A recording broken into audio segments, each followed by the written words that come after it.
ওই ওই তোর ওই এ অস্থির ওই চিহ্ন আছে তো সঙ্গে? মানে ওই শাখা পলা সিঁদুর এগুলো খুলিস তো?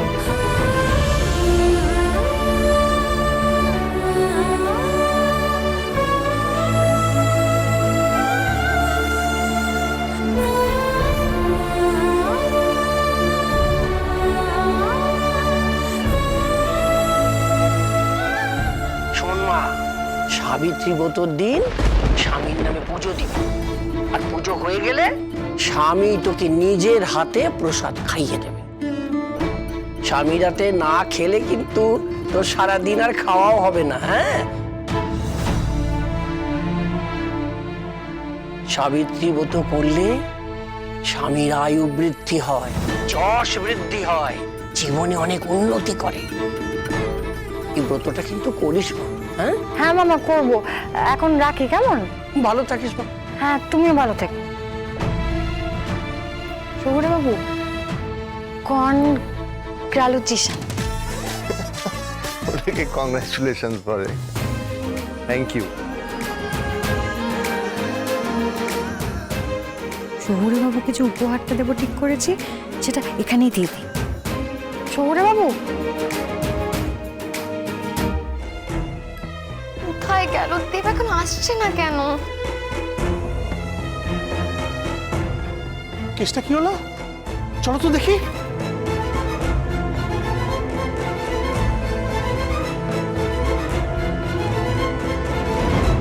বলো। আজ আপনি এত বড় একটা পুরস্কার পেয়েছেন, আপনাকে তো সবাই কিছু না কিছু জিনিস দেবেই। তাই আমার তরফ থেকে এটা আপনার উপহার। কি আপনি ভাবছেন তো যে এটা আবার কেমন উপহার? আমাদের গ্রামে যারা পুজো দিতে আসে, কেউ কেউ 101 টাকা, কেউ 1001 টাকা, কেউ আবার 11 টাকাও দেয়। কিন্তু ঠাকুরের পায়ে পুজো দেওয়ার সময় টাকার অঙ্ক যতই হোক না কেন, এই 1 টাকা না দিলে নাকি মনস্কামনা পূরণ হয় না। তাই আমার মামা বলে যে এই 1 টাকা খুব অমূল্য। আমাদের গ্রামের পুরুষ জেঠু এই 1 টাকাটা ভোলে বাবার পায়ে ছুঁয়ে আমাকে দিয়েছিল। আমি সযত্নে এটা রেখে দিয়েছিলাম।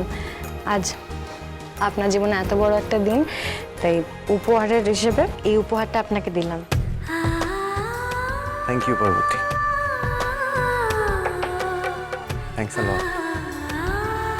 কিন্তু পার্বতী, এই কয়েনটা তোমার পুরুষ জেঠু ভোলে বাবার আশীর্বাদ হিসেবে তোমার কাছে দিয়েছিলেন। এটা তুমি বেশি যত্ন করে রাখতে পারবে, তাই এটা তোমার কাছেই রাখো। না শহুরে বাবু, পুরুষ জেঠুর স্মৃতি আমার কাছে রাখতে হবে না। পুরুষ জেঠু আমাকে খুব ভালোবাসতো, আমাকে নিয়ে কত স্বপ্ন দেখতো।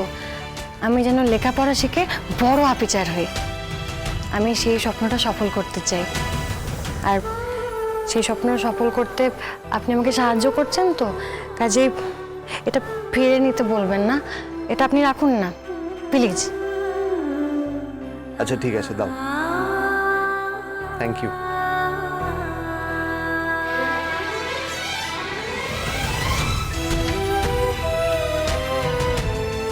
কি দেখছো পার্বতী? এটা এই পুরস্কারটা আপনি আজ পেয়েছেন না? তুমি এটা হাতে নিয়ে দেখবে? নাও, ধরো ধরো।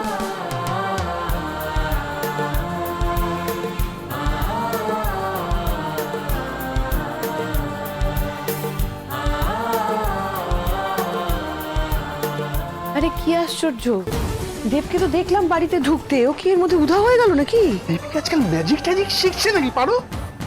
আরে বাস, পারোর তো নাকের পাটাখানা গোসাই ফুলে ঢোল।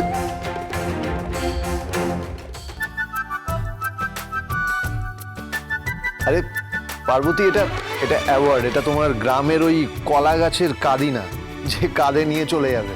এটাকে এইভাবে ধরতে নেই। কি করে ধরবো? এই দেখো, এরকম 2 হাত দিয়ে ধরো, এইভাবে ধরতে হয়। অ্যাওয়ার্ড সবসময় এইভাবে ধরতে হয়।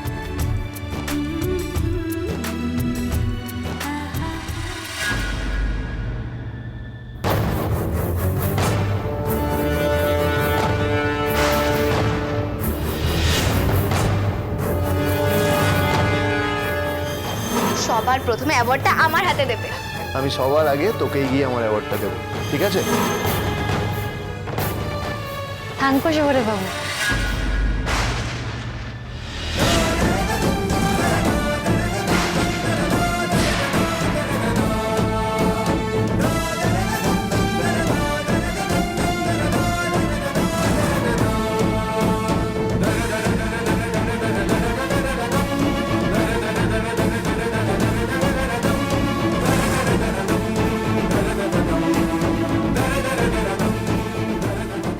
দাও।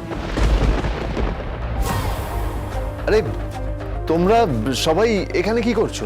আমরা সবাই এখানে কারণ পারো তোকে খুঁজছে, তাই আমরাও তোকে খুঁজছি আর কি। হ্যাঁ, তুই কোথাও উধাও হয়ে গেছিলিস। আরে তুই যে পার্বতীকে অ্যাওয়ার্ডটা দেখাতে এনেছিস সেটা বলবি তো। এই অ্যাওয়ার্ডটা তুমি পেয়েছো? হ্যাঁ, আমি আগে দেখবো। আমি আগে দেখবো। আমি আগে দেখবো। আমি আগে দেখবো। ব্যাপারটা কি হলো? দেব পারোকে অ্যাওয়ার্ডটা না দেখিয়ে পার্বতীকে দেখাতে আনলো। তবে কি পার্বতীর ওপরে আস্তে আস্তে দেবের মন গলছে? তার মানে তো পারো পার্বতীর মধ্যে লড়াই লাগলো বলে। ছাড়, ওটা দিয়ে দে। দে, তুই অ্যাওয়ার্ডটা নিয়ে নে তো। দাও।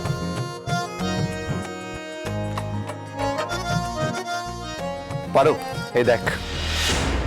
কংগ্রাচুলেশন। পারো, আরে ওর আবার কি হলো? আমি জানি পারোর কি হয়েছে। কি হলো বুঝতে পারছিস না? কতক্ষণ ধরে তোর জন্য অপেক্ষা করে আছে। যা আগে গিয়ে ওর মান ভাঙা, যা যা। যাচ্ছি।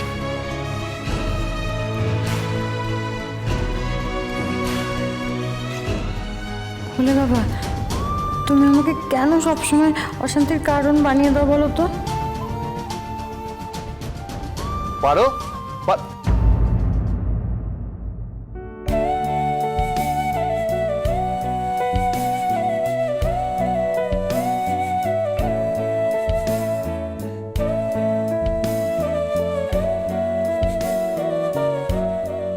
কিরে, কি হয়েছে তোর?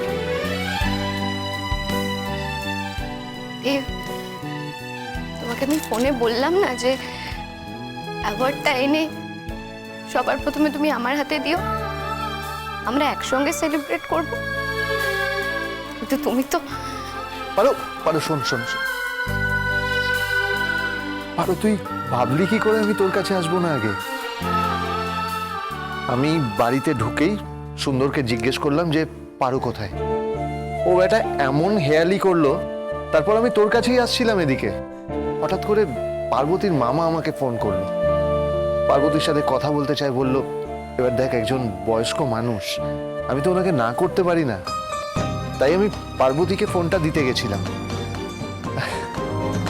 সেই জন্যই পারো, তুই কিন্তু শুধু শুধু পার্বতীর ওপর রাগ করছিস। না, একেবারেই না। আমি পার্বতীর ওপর একদমই রাগ করছি। তাহলে তাহলে তুই কার ওপর রাগ করেছিস? আমার উপর? দেব, আমার মাঝে মাঝে কি মনে হয় জানো তো, যে মানুষটা আমাকে সবচেয়ে বেশি বুঝতো, সবচেয়ে বেশি ফিল করতো, সে না আজ আমায় বিন্দু মাত্র বোঝে না। এই যে তোমার হাতের এই অ্যাওয়ার্ডটা, এটা তো আমাদের দুজনের স্বপ্ন ছিল, বলো? তুমি হয়তো সেই কথা ভুলে গেছো, কিন্তু সেদিনের সেই দেব আর আজকের দেব, এই দুটো মানুষকে মেলাতে না আমার খুব কষ্ট হয় গো, খুব কষ্ট হয়। পারো, আমি হয়তো তোকে তোর মতন করে বুঝতে পারি না, কিন্তু আমি ছোটবেলা থেকে একটা স্বপ্ন দেখেছিলাম যে বড় হয়ে আমি সিআইডি অফিসার হব। আমার সেই স্বপ্নটাকে ছোট থেকে তুই লালন করেছিস। আমার সেই স্বপ্নটাকে ছোটবেলা থেকে তুই প্রশ্রয় দিয়েছিস, একমাত্র তুই। বাকি কেউ আমাকে বিশ্বাস করেনি পারো। একমাত্র তুই বলতি যে দেব তুমি পারবে, তোমাকে পারতেই হবে।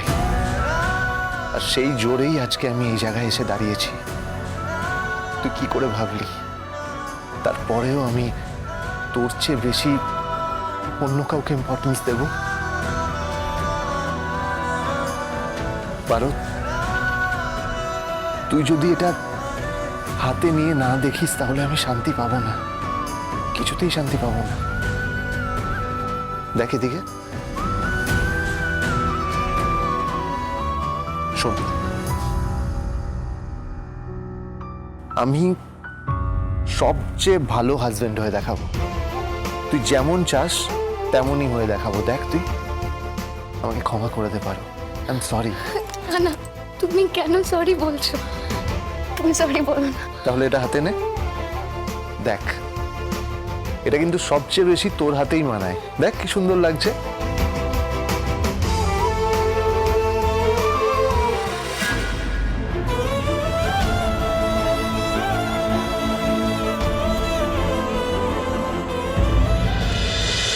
তুমি আশেপাশে থাকলে